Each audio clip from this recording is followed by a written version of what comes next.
seeing something that no other human has ever seen before. Former seas and mountains. Huge canyons.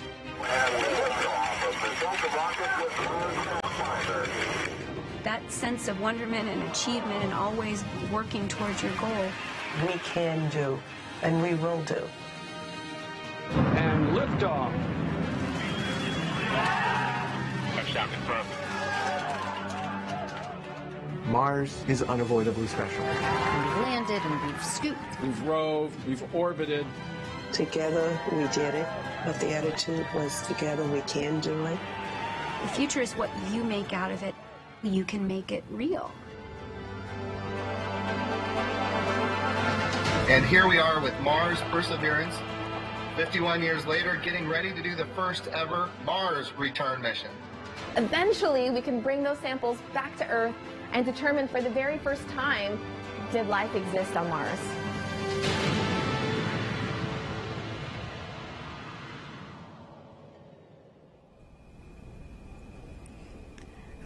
Hello, and welcome to Kennedy Space Center. My name is Bettina and Claude. Thank you for joining us for this pre-launch press conference.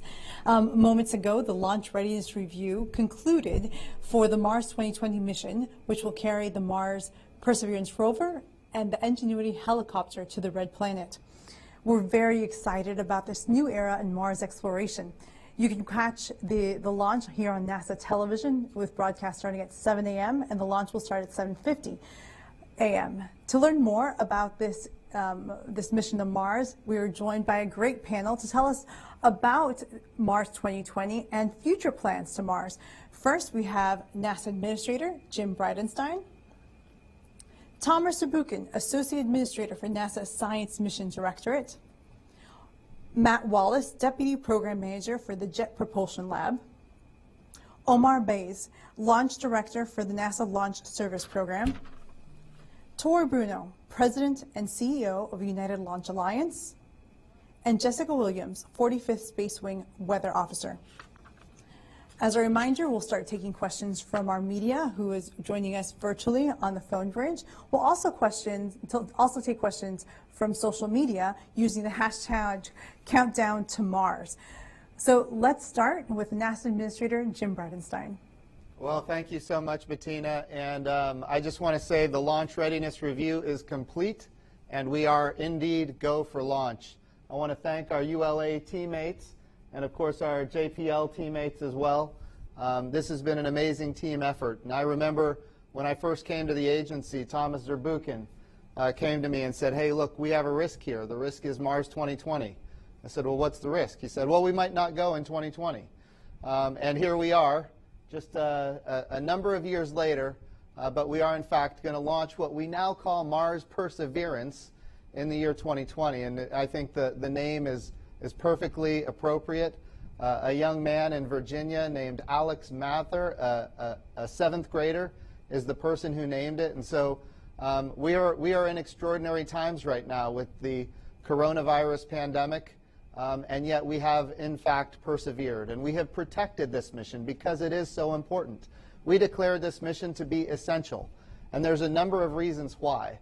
And I'll just give you a few of them, some of the reasons that excite me the most. First of all, the President gave us an objective to go to Mars with humans, to plant an American flag on Mars.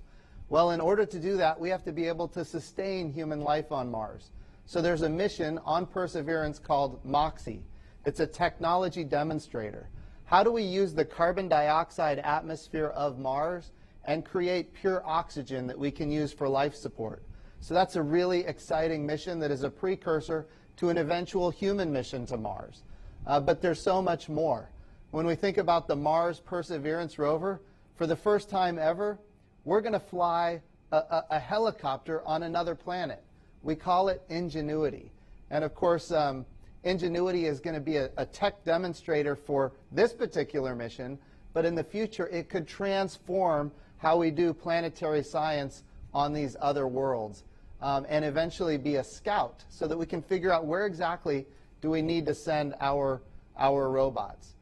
But I think the other thing that's very important about this mission, this is the first time in history when NASA has dedicated a mission to what we call astrobiology, the search for life, either maybe now, or ancient life on another world. And of course, when we go to the Jezero crater, which is obviously a big crater on Mars, but it's also a former lake bed, and it had a river that flowed into it, and that river delta is a place where we believe there could be, I'm not saying there is, we don't know, but there could have been at one point in time life. We know that Mars had a very active atmosphere and a very active hydrosphere, that it was protected from the radiation of deep space at one time 3 billion years ago. In other words, Mars was at one time habitable. We know that because of past missions, Spirit and Opportunity. And now that we know what the history of Mars was, we can say, okay, maybe there was life there. Let's go find out if there was life on Mars. And in fact, the other exciting thing is we're going to cache samples. We're going to cache samples on the surface of another world for a future mission in 2026 to bring those samples back to Earth. And that will be the first time in history that we've done a Mars return mission. In fact, it's the first time in history we've done a return mission from any planet. So it's, these are very, very exciting times. Very important mission for the United States of America, and of course a very, very important mission for the world. And with that, I'm going to turn it over to the Associate Administrator of the Science Mission Directorate at NASA, who has done just amazing work helping us get to where we are today, and somebody who understands how uniting this mission actually is. So Dr. Thomas Zurbuchen, over to you. Thank you so much, Administrator, and thanks to you for your commitment to success, without which we wouldn't be here today. So I really, really appreciate that. And I just couldn't be more happy to be here today and have this amazing mission on top of a rocket ready to go. And actually from this launch readiness review know that all the issues are addressed, and we are in fact ready now. We're just counting down and just really celebrating with the team. You already mentioned, Administrator, why we want to go to Mars, and I'm not going to repeat it. For me, the most exciting part is to really go land in this river delta that we think has so many promising landscapes, kind of rocks, that in fact we want to not only see images of and measurements of, we want to see back in the best labs that are available to humanity, which is of course on Earth, with Mars sample return being a reality. We're excited to go learn about the climate of Mars, the weather there, with unprecedented weather information that is right there also, and teaches us about that. And needless to say, we're going to make amazing, surprising discoveries, kind of in a way that it always happens. The most important thing that happens in these missions are the things we did not plan. Those are discoveries that are rewriting school books all over the world. Well, there are two things that really are important to me today I want to focus on. The first one is perseverance. You already mentioned how appropriate this name is. Perseverance, many people think initially is about something hard. It is something beautiful. It's together with exploration, together with hope, together with vision. It is what actually allows us to achieve these amazing goals. And this mission is full of perseverance. It's perseverance early on even of bringing this amazing idea to bear and designing this exciting rover together with international partners that persevered themselves developing these instruments and sending them over. It is going through the adversity that we always encounter when it comes to complex exploration, but also in this case over and above because of the tremendous difficulties in the sample return technology that was invented at JPL and their collaborators. But then you talked about it, life changed. And on this rover we have the Unity plaque recognizing the first responders that also had an important role and actually kept everybody safe, not only the good people who worked at this rover and the launch vehicle, but also their friends and family all over the United States and in fact all over the world. In addition to that, on this rover is a plaque with 11 million names, and I want to tell you my name is there, as are my entire family, and both of my parents who are no longer with us, they too are part of that important exploration, and I hope so many of the people who are watching right now, because we're going together as a world. And I want to give you a glimpse of going together as a world from a little country over there in Europe. And I want to show the first image. This is in the background there, the Matterhorn. You've seen it from chocolate bars, perhaps. You know it's one of the most amazing mountains, almost 15,000 feet high. And what you see in the forefront is a light show, actually, really onto the Matterhorn with Mars images. You see, of course, looking at these rocks as, well, this could be on another planet too. Well, this is in Switzerland. It's actually at 9,000 feet high. That's where the crew is right now. But here's what's exciting right now. Every night until the 15th of August, and next image, please. The crew is going to project images such as this one onto the Matterhorn, images of coming together as a world and persevering and exploring our neighboring planet together, but being explorers together and persevering. And so for me, that image is just really one of those demonstrations. No, this is not fake. That's exactly what happened last night. That's exactly what happened next night in Switzerland and for the next few nights. So I just really want to thank Jerry Hofstetter, the artist and event designer who did that, and of course Daniel Lucken, who is the official in charge who enabled that. There's a lot of people who had to agree to that moment of coming together. Ich kann nur mal sagen, wie froh dass ich bin, dass das dort ist. Und danke vielmals, Zermatt, für alles zusammen. Yes, that was Swiss German, and I do speak that language.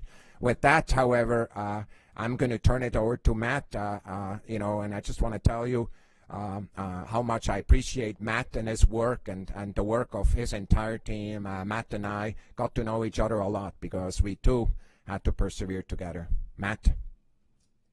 Thank you, Thomas. I'm not going to speak German, but I'm pretty excited. This is the 5th Mars Rover mission I've had an opportunity to work on, and I have to say this one's really special for a lot of reasons, some of which you've already heard about. That we're doing transformative science. Really, for the first time, we're looking for signs of life on another planet. And as Thomas mentioned, for the first time, we're going to collect samples that'll be part of, we hope, the first sample return from another planet. And there's a lot of other firsts along the way. Administrator mentioned our first powered aerial capability with the Ingenuity helicopter. We're making oxygen on the surface of Mars for the first time. For the first time, we have an opportunity to use autonomous systems to avoid hazards on as we land in Jezero Crater, and that's a technology that'll feed forward into future robotic systems and human exploration systems, and that's exciting. We're also carrying microphones for the first time. We're going to hear the sounds of the spacecraft landing on another planet and the rover drilling in the rocks and rolling over the surface of Mars. And you know, that's pretty exciting. And I'll mention one more, which is kind of near and dear to my heart. For the first time, we're going to have an opportunity to see another spacecraft, see our spacecraft land on another planet. We've got commercial ruggedized cameras that we've distributed essentially all over the spacecraft, and they'll get high-definition video that we'll bring back after we land on the surface of the entire landing activity, from the inflation of the parachute to the touchdown of the rover, and that's going to be some very exciting footage. So, so the whole mission is very exciting for me. If we bring up the first graphic, just from a quick historical perspective, we really began to look for ways to leverage the powerful sky crane delivery system that we developed to successfully land Curiosity in Gale Crater in 2012. We started to look for that opportunity almost immediately after we launched Curiosity in 2011. We got a new start on the project in 2012. We had our instruments selected by mid-2014, and then we got down to work accommodating those instruments and experiments, and started building the vehicle. Along the way, we had plenty of challenges. We had to qualify a new planetary parachute. It's another first time we've done that as an agency in 40 or 50 years. It's not an easy thing to do. It requires a lot of a number of suborbital rocket flights out of Wallops. We managed to get that done, and we got through a number of other challenges in our development as well. Kind of late in the game, we were asked to accommodate this little thing called the Mars helicopter. And as you can see, it was well after most of the payloads were assigned to the project, and so, you know, we had to do a little bit of a magic trick to get that one on the rover. Pulled a bit of a rabbit out of the hat, but I guess it was fate because we managed to get it done, and the helicopter team delivered their system, and it's sitting up with the Perseverance rover on top of our Atlas V rocket, getting ready to go to Mars with us. So you all know the launch is coming up, and of course there's about a 6.5-month cruise to Mars, and we'll land the middle of February of 2021 at Jezero Crater. So if you go to the next graphic, please. Okay, this is the important part. This is where I talk about the team. This is just a small fraction of the team, believe it or not. This is just the JPL team, and it's just a fraction of the more than 2,000 people over the course of the mission development that worked on the project at JPL. And of course, our team didn't stop at JPL. Pretty much every NASA center participated in this project in one form or another. It was really a cross-agency effort, and something we're extremely appreciative of, all the support that we got. And it didn't stop there. Thomas mentioned we have 3 instruments from Europe, one from France, one from Spain, one from Norway, and of course we have a very large science team. I think it's more than 250 scientists really from around the world which are participating in this project as well. If you bring up the next graphic, I think we got a picture here of the spacecraft. I like it because it gives you a sense of the complexity of this system. You see the crew stage up on top. The rover is a little hard to see, but you can see one of the wheels there, and the helicopter is actually mounted underneath the body of the rover, and they're both nestled up into the upper portion of the entry capsule, and we're about to bring the heat shield up to encapsulate the entire spacecraft. This is right before going into our integrated flow with the launch vehicle just a few weeks ago. You know, you can't build something this complex without a lot of help from our industry partners, and they stepped up big time. We built flight hardware in 44 out of the 50 states in the country, more than 550 different cities and towns and communities. So no matter where you are in this country, you don't have to go very far probably to find somebody that's been part of this mission, and it's a tremendous team effort. You know, we work with cutting edge technology, and when we do that, we expect to be challenged. And as Thomas and the administrator have mentioned, our fundamental job is to explore new places we haven't been, answer questions we don't know the answers to, sometimes create questions that we didn't even know we needed to ask. And so you expect new issues and new problems, I have to say, along the way. But really nothing prepared us for what we had to deal with in the middle of March as the pandemic struck, and not just our team, but obviously communities across the country and the world. We really, at that point of the mission, we were in our final assembly activities. It's critically important that the team do that assembly correctly, that they do it without making mistakes or damaging the hardware. There's really no safety net at that point. We're working with a very limited schedule. Every day, every shift, every hour is something we're scrutinized to make sure we're going to stay on track, because we got a 20-day planetary launch window, and if we miss it, we're going to push out by a couple years. And so you know, just having the coronavirus issue at that point in time was very challenging for us. And of course, no matter how many hardships we were facing, there's a community out there, first responders, nurses, doctors, and medical community that were really facing life and death situations at the same time. And so I asked the team a couple months ago to do something to kind of represent this particular challenge that we all faced here in 2020 on this mission. And I think if you bring up the next graphic, you can see a technician on our assembly team installing a plate. This is on the, a little hard to tell, but it's on the aft port side, left side of the rover.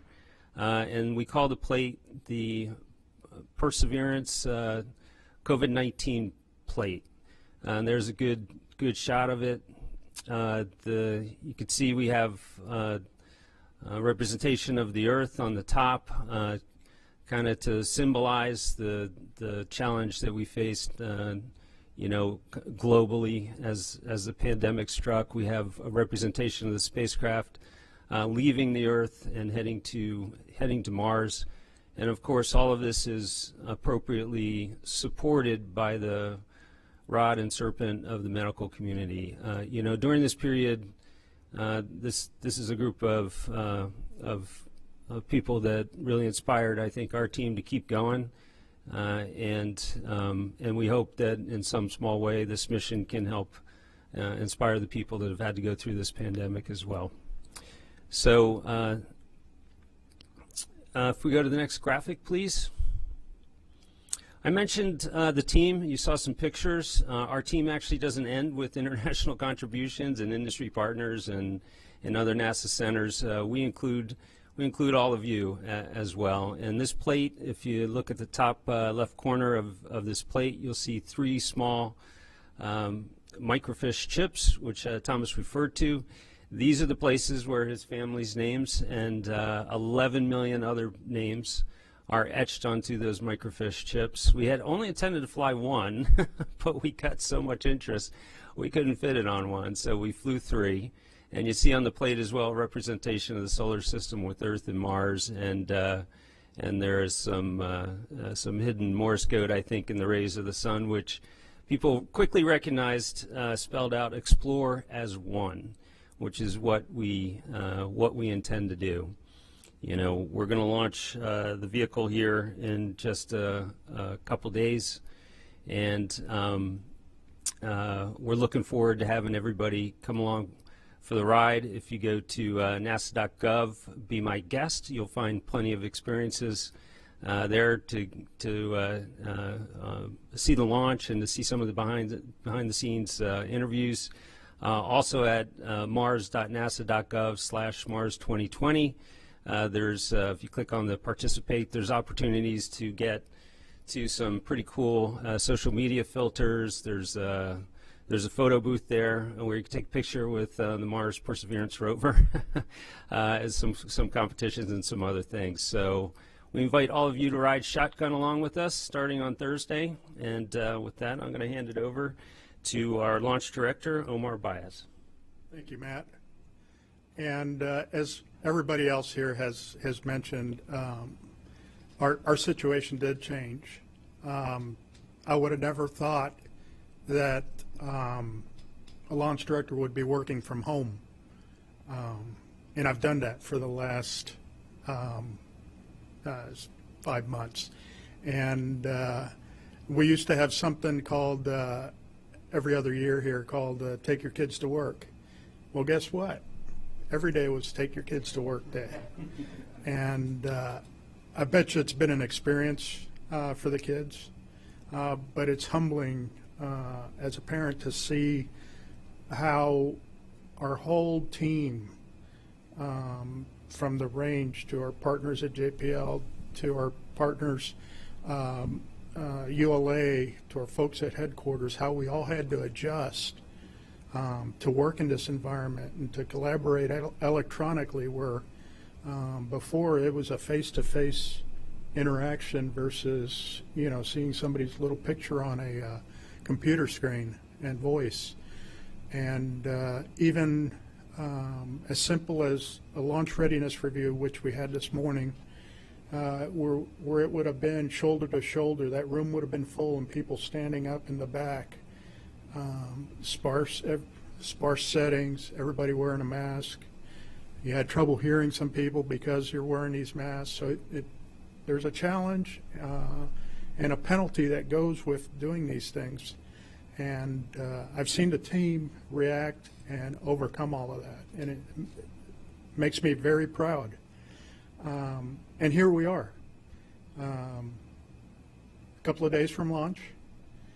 We did complete the launch readiness review. If I could have the folks roll a short video here, I'll show you how we're going to get Perseverance to the red planet. And it starts with that right there. That's the Atlas V with its RD-180 motors being stacked into the MLP at the VIF at Complex 41.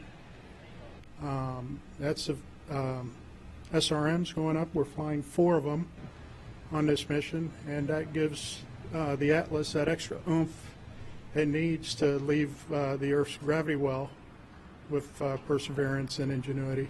And there you see about the last time we got to see the rover and helicopter stack before it got encapsulated.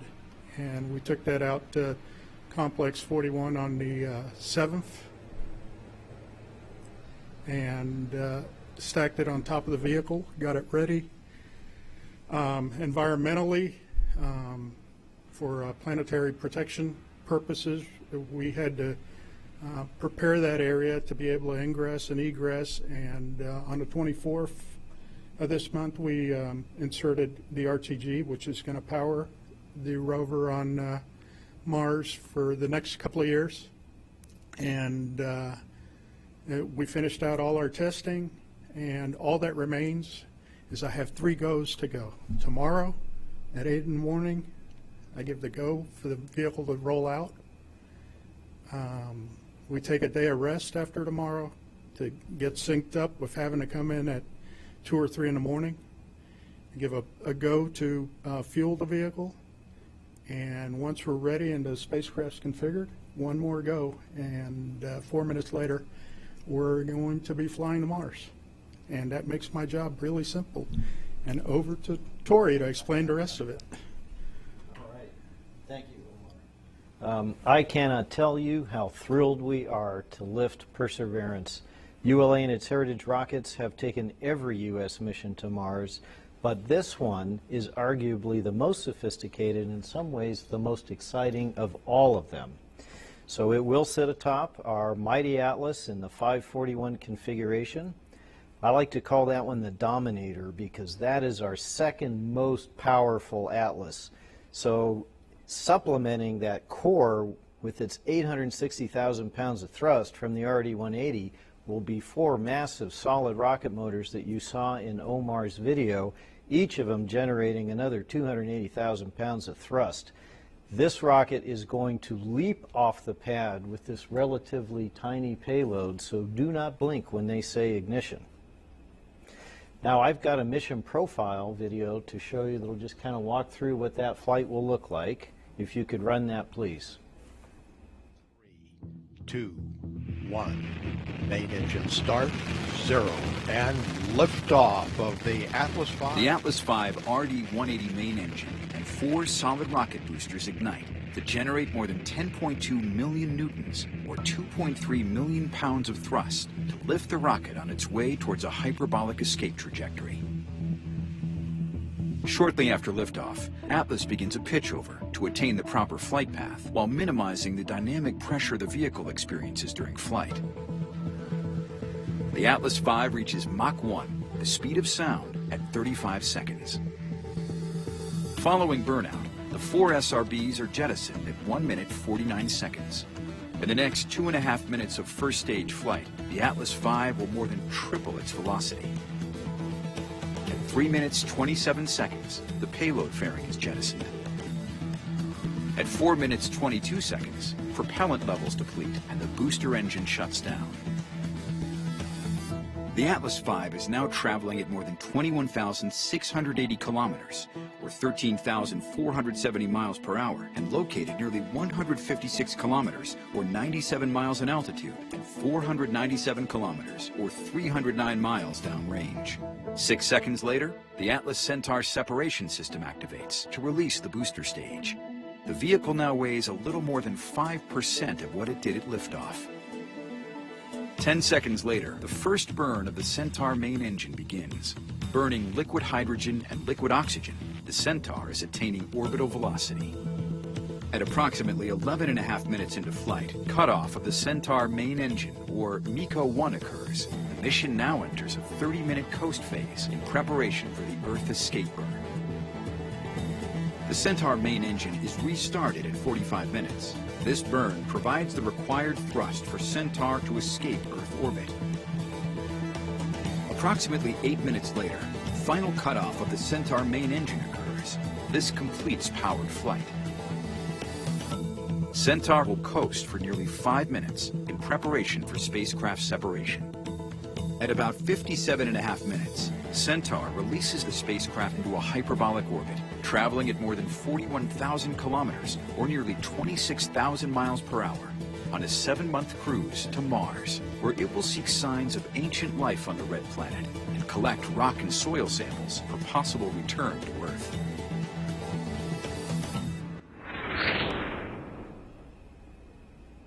So the vehicle is sitting atop its launch platform in our vertical assembly or vertical integration facility right now.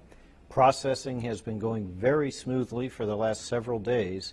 So Atlas is go, Centaur is go, and we are literally chomping at the bit to take this nuclear-powered dune buggy out to Mars.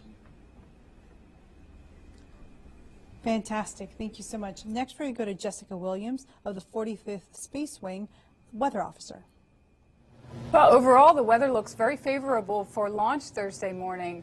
Today, we had a surface ridge of high pressure built into South Florida, and what this did for us is shift the weather pattern from last week so that we have southwest winds in the low levels in the mornings. That's offshore winds. And this pattern will persist through this weekend, so through the 48-hour backup window. So this gives us dry mornings with those offshore winds, but it does give us chances for showers and thunderstorms in the afternoon and evening. So if we look at our launch day forecast, the chart for the launch day forecast, we should have a 20% probability of violation for the cumulus cloud rule and the thick cloud layer rule. And this is really just due to a weak boundary being off the coast of the southeast. So we're expecting to see isolated to a few scattered showers just offshore from Complex 41, but they will be moving very little or moving away from the pad. We have that slight chance of violating for the cumulus cloud rule, and there's also expected to be some mid-level clouds scattered to broken associated with this weak boundary off the coast. So we could see just a brief period of violating the thick cloud layer rule, but again, overall, it's only at a 20% violation for the overall 2-hour window. So if we look at our 24-hour backup chart, again, we have offshore winds from the southwest in the morning, 8 to 10 knots. We have a 10% probability of violating for the cumulus cloud rule as that weak boundary off the coast of the southeast starts to diminish, and the chances for any cumulus clouds in the flight path over the water just off the coast reduce from the day before. And if we look at our 48-hour backup window for Saturday morning, the weather still looks favorable with offshore winds from the southwest or from the west, really. They pick up a little bit, 12 knots with sustained gusts to 16 knots at 230 feet. However, the upper level wind flow does change and become more from the east and stronger. So if we do see any showers or thunderstorms over the Gulf Stream, which is pretty typical for this time of year in the morning, and if they do produce any anvil clouds, there's just a very slight possibility of those anvils reaching close to the coast. So that is why we have that 20% probability of violation for the attached and detached anvil cloud rules for the 48-hour backup day on Saturday morning. So again, overall, we're in a very favorable weather pattern for a morning launch time frame for Thursday through Saturday. Thank you so much, Jessica. Now we're going to start taking questions from reporters and social media. For reporters, please remember to press *1 to ask your questions, and those online, you can use the hashtag Countdown to Mars. Our first question comes from Marsha Dunn of AP. Marsha? Hi, can you hear me? Yes. Hello? Yes, we can hear you, Marsha. Yes, great. I cannot remember so much company on the way to Mars as there is happening this year. And I was wondering if either Mr. Blindenstein or Dr. Zurbuchen could comment on China and the UAE on their way to Mars, and whether there's any sense of competition, and is the pressure on now that the world has 2 good launches off and NASA's coming up third? Thanks. Sure, I'll start. A couple of things. Number one, we welcome more nations taking trips to Mars and studying it and delivering the science and sharing the science with the world. That's what science is all about. And of course, it's a very uniting kind of thing. I honestly don't see this as a competition at all. This is our 9th time to go to Mars and land softly and do robotic experiments and discovery. And so we've been doing this now for decades successfully. And of course, this mission is by far the most sophisticated mission ever. So I don't see it as a competition, but certainly we welcome more explorers to deliver more science than ever before, and we look forward to seeing what it is that they're able to discover. Thanks.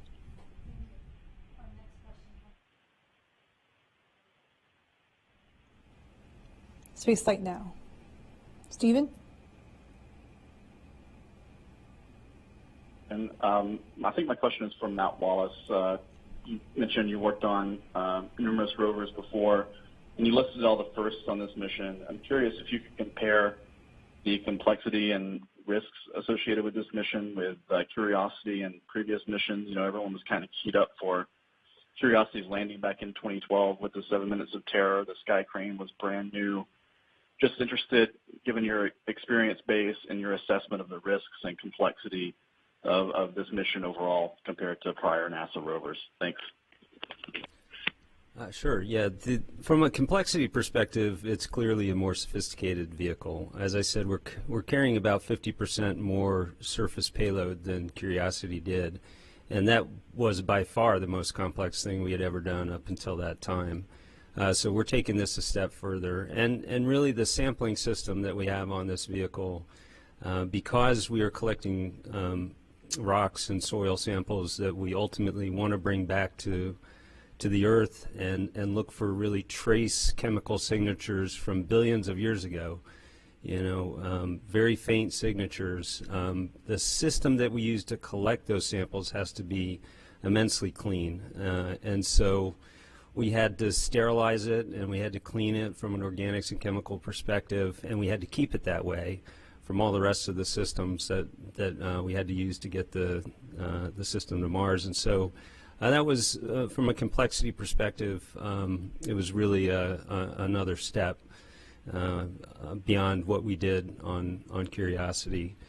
You know, from a risk perspective, I think one of still the highest risk portion of all of these missions is the landing process. You know, you mentioned it, the 7 minutes of terror. There's really nothing we can do.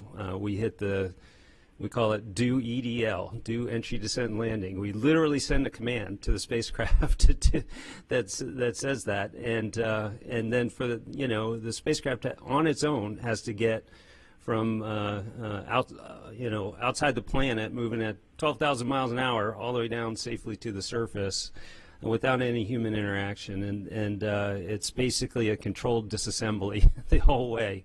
It's by far the most complex, or the most the highest risk phase of the mission still, and we have the good fortune on 2020 to have leveraged the system that we designed on Curiosity. And so not only do we have all the testing behind us on this system that we did before we launched and landed Curiosity, we have the Curiosity flight itself and all the telemetry that came back, and it performed extremely well during that mission. And then we did a whole lot additional testing, you know, to launch the spacecraft. Still no guarantees. You know, our hearts will still be beating hard when we get to that point of the mission. But I do think it's an advantage that we have. This is not a first-time landing system as we had on Curiosity. Do you mind adding a word or two about the terrain relative navigation? Of course, if we landed with the Curiosity system as it is, we couldn't go to where we're going, right? That's right. Yeah, I mentioned briefly before that for the first time we're going to use a hazard avoidance system, autonomous hazard avoidance system. We call it terrain relative navigation. And it allows us to go to Jezero Crater, which is a very interesting scientific site because it's got a lot of rocks and escarpments and sand dunes and a lot of variation in the terrain. And all those things are wonderful for scientists who are looking for stratigraphy and other things. But they all represent landing hazards for us. And so to get to a scientifically valuable site like Jezero, we had to develop a new hazard avoidance system, and we are flying that. It's a system that essentially uses orbital imagery that we have from our other spacecraft. We identify hazards on the surface. We mark those hazards on a map. We load that map onto the spacecraft, and as we're coming down, getting close to the planet, we take a picture. We find ourselves in the hazard map that we've got on board, and then we divert away from the most significant hazards to the spacecraft. And so it does significantly improve our probability of landing in a safe way, particularly in rough terrain at Jezero. This is a system that we've tested extensively.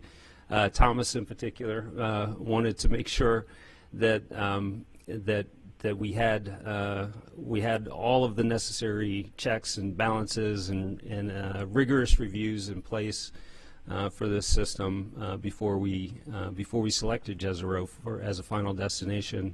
But we have exercised the system out in the desert with simulated landings. We have simulation. We have computer simulations. And it just works extremely well. It's a very powerful and robust system, and we have a lot of confidence in it. Thank you. Our next question comes from Jackie Goddard of the Times of London. Yes, hello, and maybe this question I think is for Matt. Adding the audio is an interesting extra on this mission, and I wondered what is the scientific significance of adding this extra sensory dimension to the mission, and at what point in the entry, descent, landing sequence does it kick in? Thank you. So we'll turn on the microphone pretty early in the process before we deploy the parachute, and we should be able to hear some of the spacecraft pyrotechnic events and separation events, perhaps the atmosphere at some level. Interacting with the spacecraft itself. So we turn it on pretty early in the entry, descent, and landing system. The microphone we expect to survive landing and to also be usable on the surface.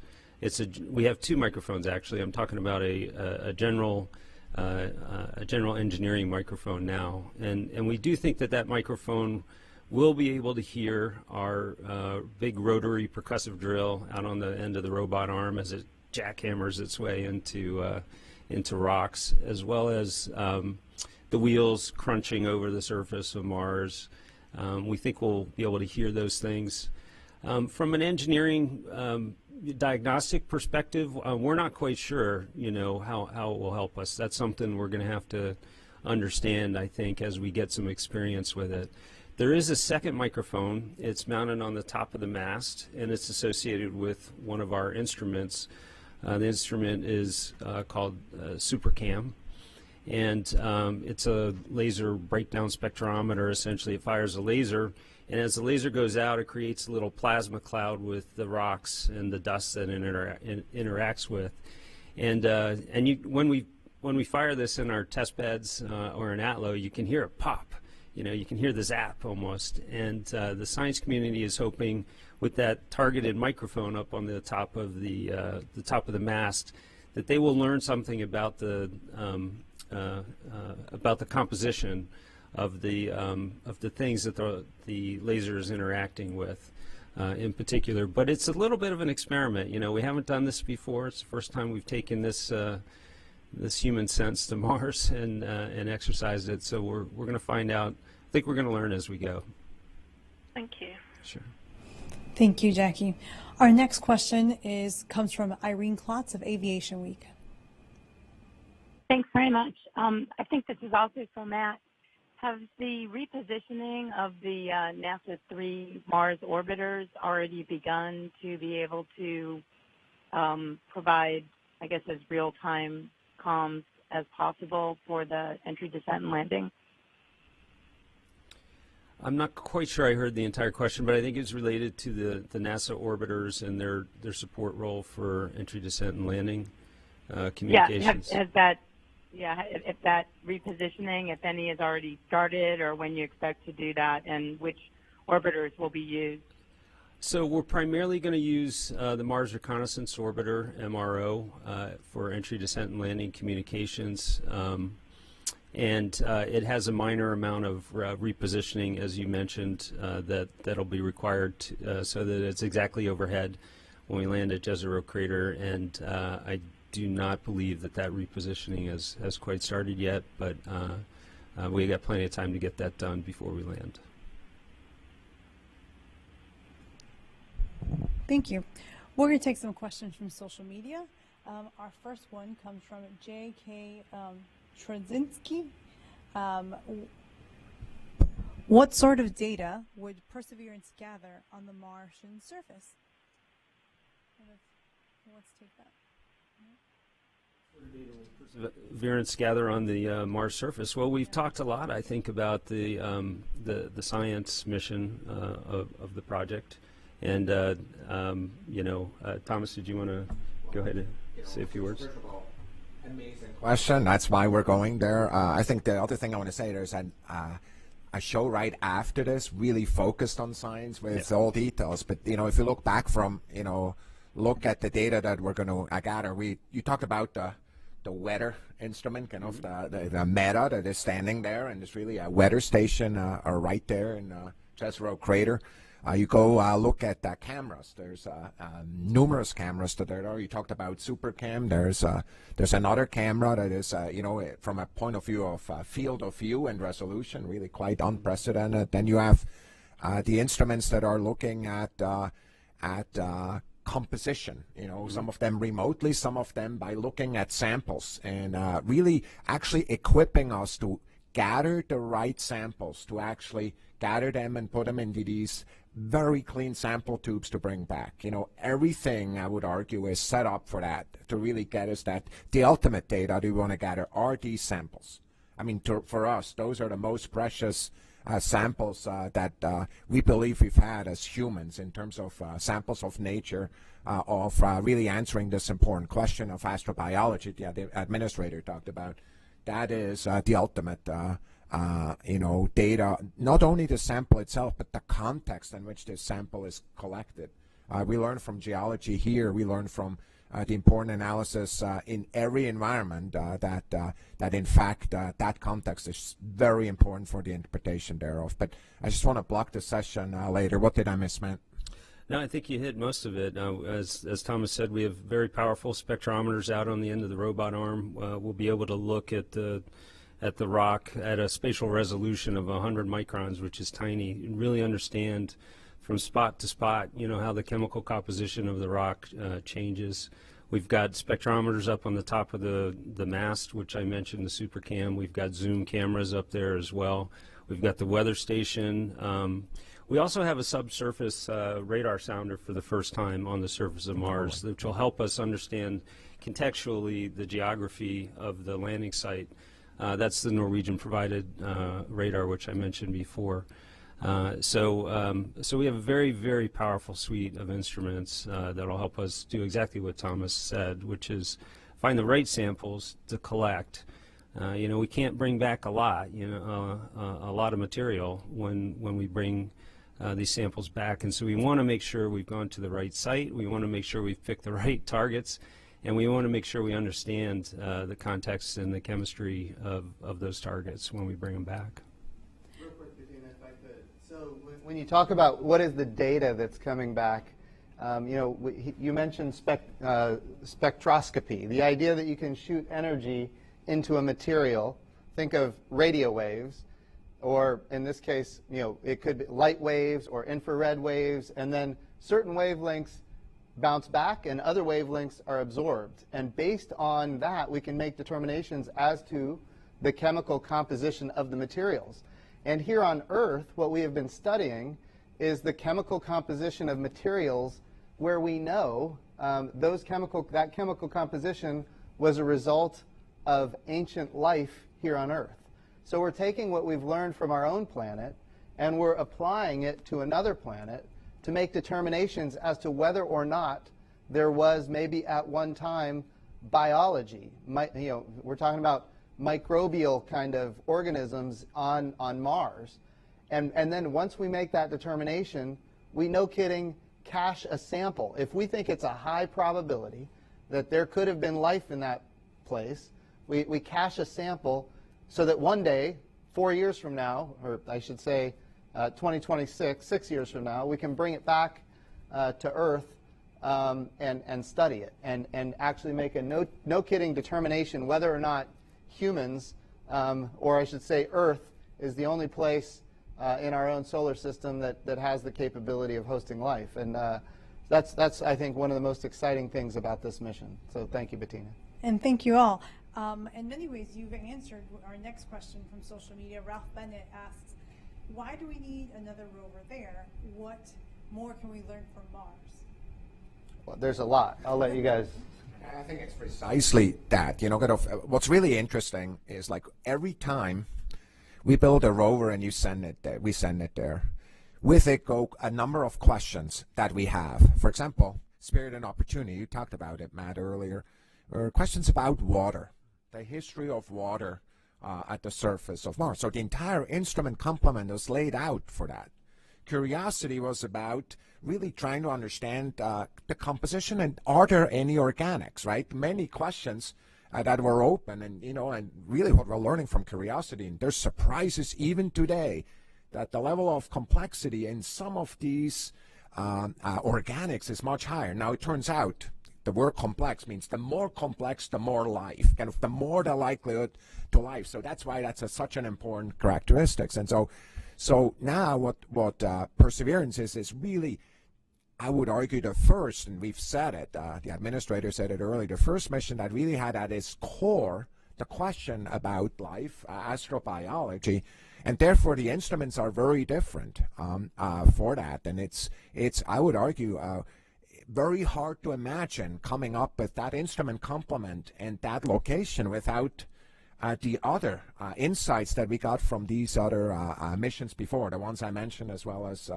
others. And so for us, it's a very different, I mean, it's, in science, when you peel back a layer, it's not like an onion where the layer that comes from below, it looks like the layer above. It's a very different set of questions that are there, and we're peeling back that onion and frankly going after a question that humans over millennia have asked, and we're answering it for the first time with the tools of science, potentially the best way we can. I mean, for me, that's what it's about. I mean that question, it's an old question. Like, you go read old philosophers of the past, the Greeks, wherever the culture is, the people have asked those questions. We're starting to address it with the instruments that are there. That's the amazing part of it. Exciting. We're going to go to another question from our reporters on the line. Mike Wall of space.com. Mike? Thank you all. This one's probably, again, for Matt. Like you mentioned, you had to pull off sort of like a magic trick with Ingenuity to sort of make it fit. Could you go into a little more detail about what you needed to do and what the exact challenges were sort of posed by that additional payload? Thanks. Can I start this one, if it's all right, Bettina? So this is probably my fault, Matt, and I apologize.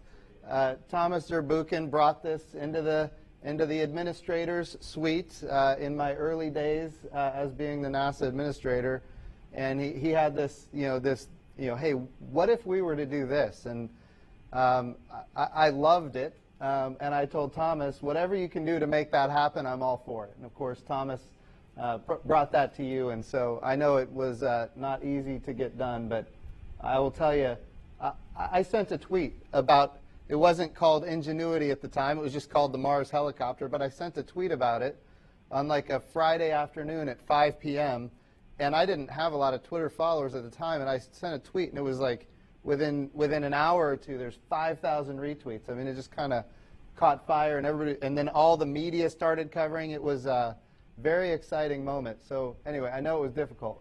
Want you to know how much I appreciate all the work that you've done. So go ahead. I'll say I remember an all-hands meeting where we were, right after we were asked to try to accommodate the helicopter, and you know, some of the managers were kind of scratching their heads and wondering how we were going to do this. And I asked for a show of hands from our own team who would like to see the helicopter on this mission, and pretty much every hand went up. So, you know, even the people that had to figure it out were excited by the project. And it was difficult. It's a very, very unusual payload. You know, it's very lightweight. You know, because it has to fly in this very low density air. It's got these big, stiff carbon fiber blades that sit out that have to be protected from the debris that we kick up, for instance, during entry, descent, and landing.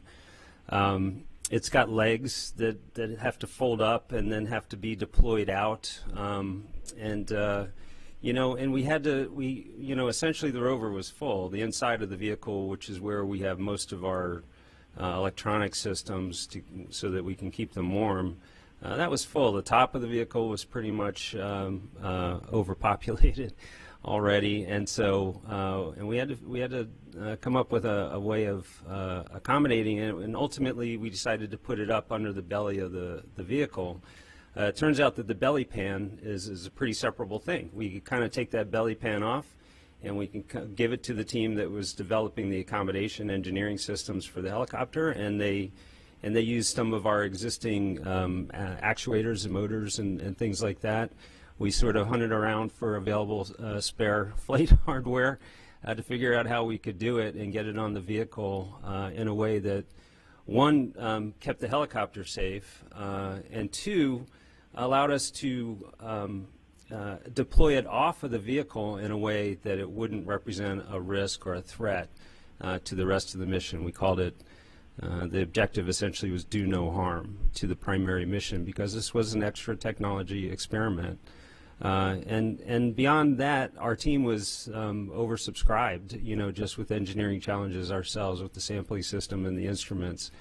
And so we made a phone call, and one of our system contractors, Lockheed Martin in Denver, stepped up to the plate.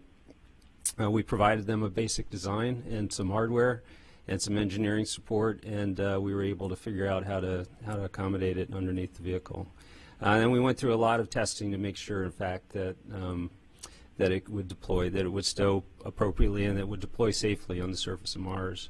And then, of course, we still had to figure out how to operate it once we got it there. And I think we were working through those opportunities and those issues. So we'll be ready to go when it's time to fly the helicopter on Mars, but it wasn't easy. Fantastic. We're going to take our last question from Leo Enright of Irish Television. Leo? Thanks, Bettina, and indeed thanks to Matt Wallace and to Dr. Zabrukin for their wonderful contributions. But my question is for the administrator. Mars 2020 is basically Mars 2026.